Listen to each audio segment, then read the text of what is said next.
خلیفہ کے چمچے نے ظاہر میں ہمدردی دکھاتے ہوئے علی پہ ٹانٹ کرتے ہوئے آواز دی کہ دیکھیے آپ کی خلافت چلی گئی نا، اگر خلافت ہوتی تو آپ کو یہودی کے کھیت میں کام نہ کرنا پڑتا۔ توجہ چاہ رہا ہوں، کاش مجلس کے انداز میں جملہ پہنچ جائے۔ یہودی کے کھیت میں کام نہ کرنا پڑتا، وہاں دیکھیے کتنا ٹھاٹ باٹ ہے، اور یہاں آپ پسینہ بہا رہے ہیں یہودی کے کھیت میں۔ عزیزان گرامی، سامنے اس یہودی کا مکان تھا۔ ایک مرتبہ جیسے ہی اس منافق کے جملے کو علی نے سنا، پوری دنیا پہ اختیار رکھنے والے علی نے کہا، کیا تو مجھے مجبور سمجھتا ہے؟ کیا تو مجھے مسکین و مفلس سمجھتا ہے؟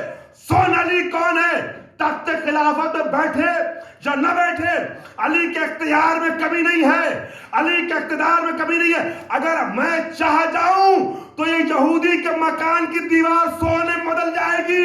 منافق نے دیکھا علی کے بولنے سے پہلے ہی دیوار سونا بن گئی۔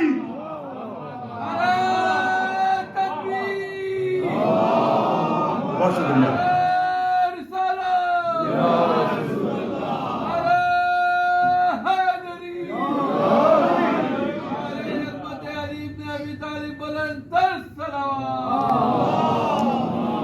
آپ سب کو اللہ سلامت رکھے۔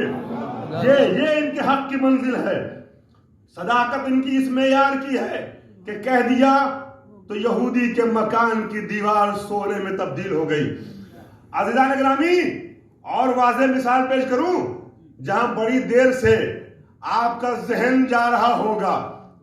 عزیزان محترم، دعوی صداقت کوئی بھی کرے، راوی کسی کو صدیقہ لکھے، درباری چمچا راوی کی شکل میں کسی کو بھی صدیق بتائے، مگر جب جھوٹوں کے مقابلے میں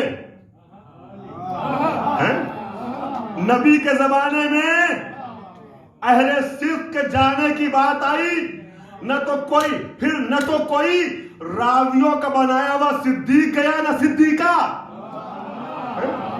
میں کچھ عرض کر رہا ہوں، کون گیا؟ وہ جو راوی کا بنایا صدیق نہیں ہے، جو راوی کی بتائی صدیقہ نہیں ہے، وہ جو قرآن کی بتائی صدیقہ ہے، وہ جو قرآن کا بتایا صدیق ہے۔ عزیزان گرامی، اب آیت آ گئی، کئی دنوں تک مسلسل، 3 دن سے لے کے 6 مہینے تک کی روایت ہے کہ 6 مہینے تک مسلسل بحث و مباحثہ ہو رہا تھا۔ آتے تھے نصارہ، گفتگو کرتے تھے عیسائی کرسچنز، نبی سے باتیں کرتے تھے اور اپنی حقانیت کو ثابت کرنا چاہتے تھے، نبی اپنی حقانیت کو ثابت کر دیتے تھے۔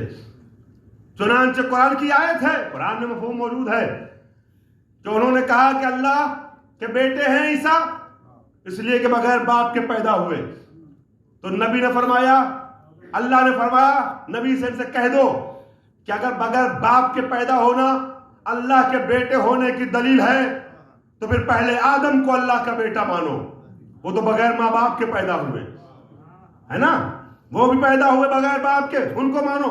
دلیلیں دیتے رہے، مگر عزیزان گرامی، جب انسان کٹ حجتی پہ اللہ نے پیدا کیا بچوں کے لیے حض کرتے، صحیح فرما رہے ہیں آپ، بچوں کو یہاں لانے کا فائدہ یہی ہوتا ہے فرش اعضاء پر کہ یہ سارے کنفیوژن دور ہو جاتے ہیں، وہ آپ سے یا ہم سے سوال کرتے ہیں، اور اگر آئیں گے نہیں تو پوچھیں گے کیسے، پھر جانیں گے کیسے۔